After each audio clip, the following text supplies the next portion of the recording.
Hello everyone, welcome to study with Shri. देखिए, उत्तर प्रदेश PCS 2022 का test series चलाया जा रहा है। ये टेस्ट नंबर आपका 28 है। 27 टेस्ट ऑलरेडी कंप्लीट हो चुका है। प्लेलिस्ट बना रखी है, आप लोग जाकर के देख सकते हैं। देखिए, अगर आप किसी भी स्टेट पीसीएस जैसे कि एमपीपीएससी, यूकेपीएससी, बीपीएससी, जेपीएससी या फिर सीजीपीएससी की तैयारी कर रहे हैं या किसी वनडे एग्जाम की तैयारी कर रहे हैं तो आप लोगों के लिए टेस्ट काफ़ी फायदेमंद है। तो स्टार्ट करते हैं। फर्स्ट क्वेश्चन है, राज्य के महाधिवक्ता के संबंध में निम्न कथनों पर विचार कीजिए। पहला दिया गया है कि भारतीय संविधान में प्रत्येक राज्य में एक महाधिवक्ता का प्रावधान किया गया है। दूसरा यह दिया है कि राज्यपाल उच्च न्यायालय के न्यायाधीश नियुक्त होने की योग्यता रखने वाले किसी व्यक्ति को राज्य का महाधिवक्ता नियुक्त करता है, जो कि राज्यपाल के प्रसाद पर्यंत पद धारण करता है। उपयुक्त कथनों में से कौन से कथन सही है, ये बताना है। देखिए, बात की जा रही है राज्य के महाधिवक्ता के संबंध में, ठीक है। तो ये पहला ये कह रहा है कि भारतीय संविधान में प्रत्येक राज्य में एक महाधिवक्ता का प्रावधान किया गया है। देखिए, भारतीय संविधान में किस अनुच्छेद में ये बताया गया है, तो ये बताया गया है 165 अनुच्छेद 165 में कि प्रत्येक राज्य में एक महाधिवक्ता होगा, ठीक है। देखिए, अगर महाधिवक्ता की हम बात करें तो ये एक सरकारी वकील होता है, ऐसे बोल सकते हैं, या फिर ये राज्य का सर्वोच्च विधिक अधिकारी होता है, ठीक है। ये राज्य का मतलब राज्य सरकार का ये एक वकील होता है, ठीक है। देखिए, राज्यपाल उच्च न्यायालय के न्यायाधीश नियुक्त होने की योग्यता रखने वाले किसी व्यक्ति को राज्य का महाधिवक्ता नियुक्त करता है, जो कि राज्यपाल के प्रसाद पर्यंत पद धारण करता है, ठीक है। तो राज्यपाल ऐसे व्यक्तियों को महाधिवक्ता नियुक्त करता है जो कि उच्च न्यायालय का न्यायाधीश नियुक्त होने की योग्यता रखता है, ठीक है। ये भी आपका सही है, 1 और 2 दोनों, ठीक है। देखिए, राज्य में महाधिवक्ता होता है, वैसे ही भारत सरकार के विधिक मामलों पर सलाह देने के लिए कौन होता है, तो भारत का महान्यायवादी होता है। इसका प्रावधान अनुच्छेद संविधान के अनुच्छेद 76 में किया गया है। अनुच्छेद 76 में महान्यायवादी का प्रावधान किया गया है, ठीक है। देखिए, इस पे एक वीडियो बना रखा है, बहुत अच्छे से क्लियर समझा रखा है कि महाधिवक्ता और महान्यायवादी ये जो है कि इसके बारे में मैं वीडियो का लिंक जो है कि डिस्क्रिप्शन में दे दूंगा या फिर आई बटन पे दे दूंगा, ठीक है। आप लोग जरूर देखिएगा। तो ये हो जाएगा सी ऑप्शन, आपका 1 और 2 दोनों सही है। शंकराचार्य द्वारा स्थापित मठों में से गोवर्धन पीठ किस स्थान पर अवस्थित है? पुरी, श्रृंगेरी, बद्रीनाथ, द्वारका। देखिए, शंकराचार्य द्वारा स्थापित मठों में से गोवर्धन पीठ किस स्थान पर यह अवस्थित है? तो ये अवस्थित है आपका पुरी में। पुरी कहाँ पड़ता है? तो ये आपका उड़ीसा में पड़ता है और यहाँ पे अवस्थित है। देखिए, ये मठ जो है ना जगन्नाथ मंदिर के साथ जुड़ा हुआ है, ठीक है। और शंकराचार्य ने 507 वर्ष ईसा पूर्व शताब्दी में जो 4 मठ स्थापित किए थे उनमें से ये एक है गोवर्धन पीठ, ठीक है। तो ए ऑप्शन आपका सही हो जाएगा। सनक संप्रदाय के संस्थापक कौन थे? रामानुज, निम्बार्क, मध्वाचार्य, उपरोक्त में से कोई नहीं। सनक संप्रदाय के संस्थापक कौन थे? तो ये थे निम्बार्क। बी ऑप्शन आपका सही है। निम्बार्क जो है कि ये शनक संप्रदाय के संस्थापक थे। और देखिए, निम्बार्क संप्रदाय जो है ना भारत के प्रमुख संप्रदायों में गिना जाता है ये, ठीक है। इस संप्रदाय का प्राचीन मंदिर जो है कि मथुरा के ध्रुव टीले पर स्थित बताया जाता है। तो बी ऑप्शन आपका सही है। नीव ख्वाद के संस्थापक कौन थे? गुरु गोविंद सिंह, गुरु नानक, चैतन्य महाप्रभु, रामानंद। नीव ख्वाद के संस्थापक कौन थे? तो ये थे गुरु नानक जी। बी ऑप्शन आपका सही है। देखिए, अगर हम बात करें गुरु नानक जी के बारे में तो ये सिखों के प्रथम गुरु थे, ठीक है। इनका जन्म जो है कि तलवंडी नामक गांव में रावी नदी के किनारे कार्तिक पूर्णिमा के दिन हुआ था, गुरु नानक जी का जन्म, ठीक है। देखिए, तलवंडी कहाँ पे है? तो ये है आपका पाकिस्तान के पंजाब प्रांत में। और इनकी समाधि कहाँ पे है? तो इनकी समाधि है आपका करतारपुर में। निम्नलिखित में से किस मुगल बादशाह ने पादशाह की उपाधि धारण की थी? हुमायूं, बाबर, जहांगीर, औरंगजेब। किस मुगल बादशाह ने पादशाह की उपाधि धारण की थी? तो वो था कौन? मुगल बादशाह। तो वो बाबर था। बी ऑप्शन आपका सही है। देखिए ये मुगल वंश का संस्थापक था बाबर, ठीक है। और बाबर की आत्मकथा भी है बाबरनामा, आप लोगों ने सुना होगा। और 1504 ईस्वी में काबुल विजय के बाद जो पहले जो है कि इनका जो है कि जो बाबर थे, इनको पहले जो है कि इनके पूर्वजों ने उपाधि दिया था मिर्जा, ठीक है। तो इन्होंने मिर्जा को त्याग करके जो कि नई उपाधि पातशाह धारण की थी। चंदेरी का युद्ध किन किन के बीच हुआ था? राणा संगा और बाबर, मोदिनी राय और बाबर, इब्राहिम लोदी और बाबर, अफगान और बाबर। देखिए चंदेरी का युद्ध ये जो है कि किन के बीच हुआ था, तो ये बता दूं कि चंदेरी का युद्ध हुआ था कब, तो ये हुआ था 29 जनवरी कब 1528, ठीक है। ये जो है कि मुगल तथा राजपूतों के मध्य लड़ा गया था, ठीक है। देखिए अगर हम बात करें मुगल कौन, तो मतलब बाबर, और राजपूतों की सेना का नेतृत्व कौन कर रहा था, तो मोदिनी राय खंगार, इन दोनों के बीच में ये हुआ था।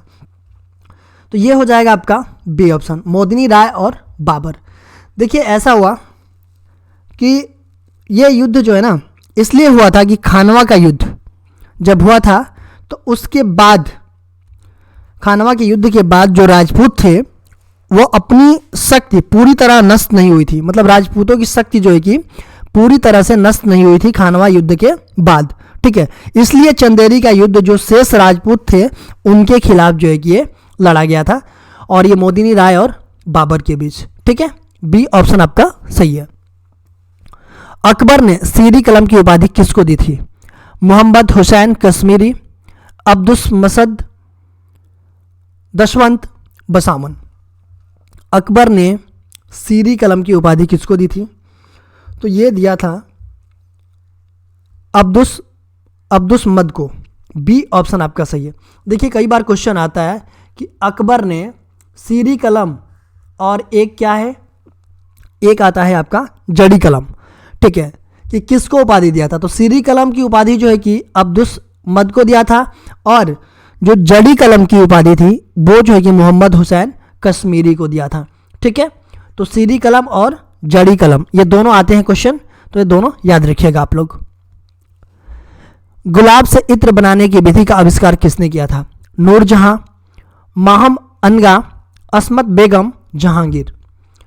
गुलाब से इत्र बनाने की विधि, इसका आविष्कार किसने किया था? तो इसका आविष्कार जो है कि अस्मत बेगम ने किया था। ये जो है कि नूरजहां की मां थी। सूची फर्स्ट को सूची सेकंड से सम्मिलित कीजिए तथा सूचियों के नीचे दिए गए कूट का उपयोग करके सही उत्तर कर चयन कीजिए। सूची फर्स्ट में कुछ समाचार पत्र का नाम दिया गया है, और सूची सेकंड में संस्थापक संपादक का नाम दिया गया है, ठीक है। देखिए हिंदू समाचार पत्र, इसके संस्थापक या संपादक कौन? तो ये जो है कि वीर राघवाचार्य हैं, ठीक है। बंगवासी, ये समाचार पत्र के संपादक संस्थापक ये जोगिंदरनाथ बोस हैं। और अमृत बाजार पत्रिका, इसके जो है कि मोतीलाल घोष और शिशिर कुमार घोष, ये दोनों भाई थे, ठीक है। और सोम प्रकाश, ये जो है कि साप्ताहिक अखबार था, इसका जो है कि ईश्वर चंद्र विद्यासागर जो है कि ये थे। तो ये हो जाएगा सही बिल्कुल सुमेलित है, 1 2 3 4, तो हो जाएगा आपका ए ऑप्शन, 1 2 3 4। शैवाल से संबंधित निम्न कथनों पर विचार कीजिए। ये क्लोरोफिल युक्त थायराइड तथा स्वापोषी जलीय जीव होते हैं। दूसरा है कि ये केवल लैंगिक जनन करते हैं। उपरोक्त कथनों में से कौन से कथन सही है? देखिए शैवाल से संबंधित पूछा जा रहा है कि इसमें से इनके कथनों पर विचार करना है, ठीक है। देखिए ये क्लोरोफिल युक्त थायराइड तथा स्वापोषी जलीय जीव होते हैं, बिल्कुल सही है।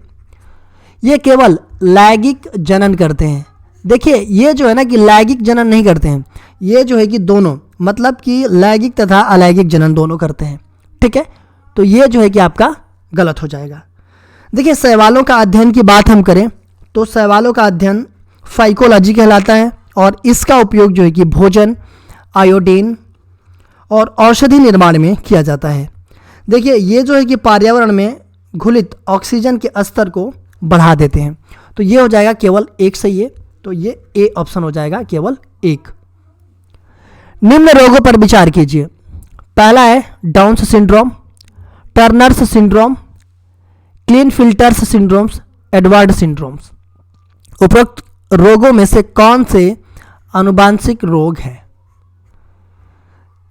1 2 3, केवल 1 2 और 4, केवल 2 3 4 एंड 1 2 3 4।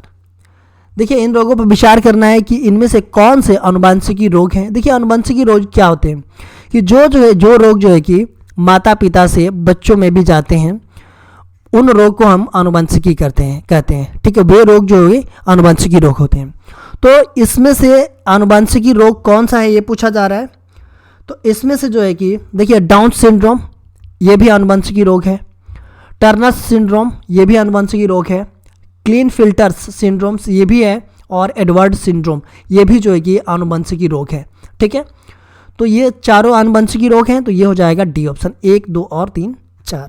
ठीक है, तो ये चारों क्या है, तो ये आनुवंशिकी रोग चारों हैं। निम्न कथनों पर विचार कीजिए। पौधों की वृद्धि के लिए उत्तरदायी उत्तक विभज्योतक होता है। प्रकाशिकीय अभिक्रिया में प्रकाश की आवश्यकता नहीं होती है। उपयुक्त कथनों में से कौन से कथन सही है? देखिए पौधों की वृद्धि के लिए उत्तरदायी उत्तक विभज्योतक होता है, ये आपका सही है। ठीक है, दूसरा है कि प्रकाशिकीय अभिक्रिया में प्रकाश की आवश्यकता नहीं होती है। देखिए ये गलत है कि प्रकाशिकीय अभिक्रिया में प्रकाश की आवश्यकता नहीं होती है, ऐसा कुछ नहीं है। ठीक है, प्रकाशिकीय अभिक्रिया प्रकाश की उपस्थिति में ही होती है। ठीक है, देखिए इसमें प्रकाशिकीय ऊर्जा के द्वारा जल का क्या होता है, विघटन होता है। और प्रकाशिकीय जो अभिक्रियाएं की मतलब जो सामान्यतः क्या बोलते हैं इसको, प्रकाशिकीय अभिक्रिया को सामान्यतः हम क्या बोलते हैं, तो हील रिएक्शन कहते हैं। ठीक है, और यह अभिक्रिया क्लोरोप्लास्ट के अंदर थैलेक्वाइड पर होती है। तो ये हो जाएगा ए ऑप्शन, मतलब ए मतलब केवल एक सही है। निम्न में से किस रोग से पीड़ित व्यक्ति अपनी दृष्टि क्षमता खो देता है? ग्लूकोमा, मोतियाबिंद, जरा दृष्टि दोष, निकट दृष्टि दोष। निम्न में से किस रोग से पीड़ित व्यक्ति अपनी दृष्टि क्षमता खो देता है? तो किस रोग से पीड़ित व्यक्ति जो है कि दृष्टि क्षमता खो देता है, तो वो जो है कि ग्लूकोमा से पीड़ित व्यक्ति जो है कि अपनी दृष्टि क्षमता खो देता है। देखिए ग्लूकोमा को जो है ना काला मोतियाबिंद के नाम से भी हम जानते हैं।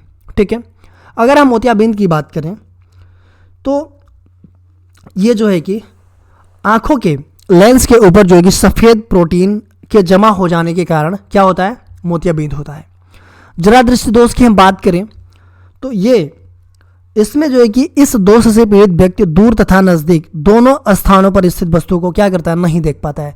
नहीं दूर को भी देख पाता है और जो है कि नज़दीक की भी वस्तुओं को नहीं देख पाता है। तो इसके लिए हम जो है कि द्विफोकसी लेंस का प्रयोग करते हैं, तब जाकर के इसको दिखाई देता है। अगर हम बात करें निकट दृष्टि दोष की, ठीक है, तो निकट दृष्टि दोष में निकट की वस्तु जो है कि स्पष्ट दिखाई देती है, लेकिन दूर की वस्तु जो है कि स्पष्ट दिखाई नहीं देती है। ठीक है, इसके लिए हम कौन सा लेंस यूज करते हैं, तो निकट दृष्टि दोष के लिए हम अवतल लेंस यूज करते हैं। बात आती है दूर दृष्टि दोष की, तो दूर दृष्टि दोष में दूर की वस्तुएं स्पष्ट दिखाई देती हैं, बट निकट की वस्तुएं जो है कि स्पष्ट दिखाई नहीं देती है। और दूर दृष्टि दोष के निवारण के लिए हम उत्तल लेंस का उपयोग करते हैं। निम्न जीवों पर विचार कीजिए। मगरमच्छ, मछली, उभयचर व सरीसृप जीव। उपयुक्त में से किस जीवों के 4 कक्षीय हृदय होता है? 4 कक्षीय हृदय, इनमें से किन जीवों में जो है कि 4 कक्षीय हृदय होता है, ये बताना है आपको। सॉरी, तो देखिए इसमें जो है कि मगरमच्छ में जो है कि 4 कक्षीय हृदय होता है। अगर हम मछली की बात करें तो मछली में 2 कक्षीय हृदय होता है। उभयचर व सरीसृप की बात करें हम तो इसमें जो है कि 3 कक्षीय हृदय होता है। तो ये 4 कक्षीय हृदय की बात की जा रही है, तो केवल एक सही हो जाएगा, ये सी ऑप्शन। ठीक है, निम्न में से किसमें मानव के फेफड़े की क्रियात्मक इकाई जिसे कूपिका कहते हैं फैल जाती है? इसमें सूजन आ जाती है या फट जाती है, जिससे गैस विनिमय कम हो जाता है, जो कि कभी भी ठीक होने वाली विकृति है। देखिए श्वसनी शोथ, बात स्फीति, अस्थमा, फ्लूरिसी। निम्न में से किसमें मानव के फेफड़े की क्रियात्मक इकाई, जिसे कूपिका कहते हैं, ये क्या होता है, फैल जाती है, इसमें सूजन आ जाती है या फट जाती है, जिससे गैस विनिमय कम हो जाता है, जो कि कभी ना ठीक होने वाली विकृति है। ठीक है, तो ये होता है आपका बात स्फीति। बी ऑप्शन आपका सही है। साइटोकाइनिन के संबंध में निम्न कथनों पर विचार कीजिए। यह हार्मोन्स आरएनए और प्रोटीन के निर्माण में सहायक होता है। दूसरा है कि यह ऑक्सीन के साथ मिलकर के कार्य करता है। उपरोक्त कथनों में से कौन से कथन सही है? साइटोकाइनिन के संबंध में यह बात की जा रही है। ठीक है, साइटोकाइनिन यह जो है कि हार्मोन्स जो है कि आरएनए और प्रोटीन के निर्माण में सहायक होता है। कौन? साइटोकाइनिन, ये हार्मोन्स। ठीक है, देखिए आरएनए और डीएनए का भी फुल फॉर्म आता है। आरएनए का फुल फॉर्म क्या होता है? तो ये होता है राइबोन्यूक्लिक एसिड, और डीएनए का फुल फॉर्म होता है डीऑक्सी राइबोन्यूक्लिक एसिड। ठीक है, तो आरएनए और प्रोटीन के निर्माण में सहायक होता है कौन सा हार्मोन्स? साइटोकाइनिन। यह ऑक्सीन के साथ मिलकर के कार्य करता है। ठीक है, तो ये दोनों सही है, पहला और दूसरा। तो ये हो जाएगा 1 और 2 दोनों सही है। निम्न में से कौन सा पादप हार्मोन्स पौधों में कलियों तथा बीजों के अंकुरण को रोकता है? यह पौधों में पुष्पन को भी रोकता है। ये जो है कि एब्सिसिक एसिड, ऑक्सीन, जिबेरेलिन, एथिलीन। निम्न में से कौन सा पादप हार्मोन है जो कि पौधों में कलियों तथा बीजों के अंकुरण को रोकता है और पौधों में पुष्पन को भी रोकता है?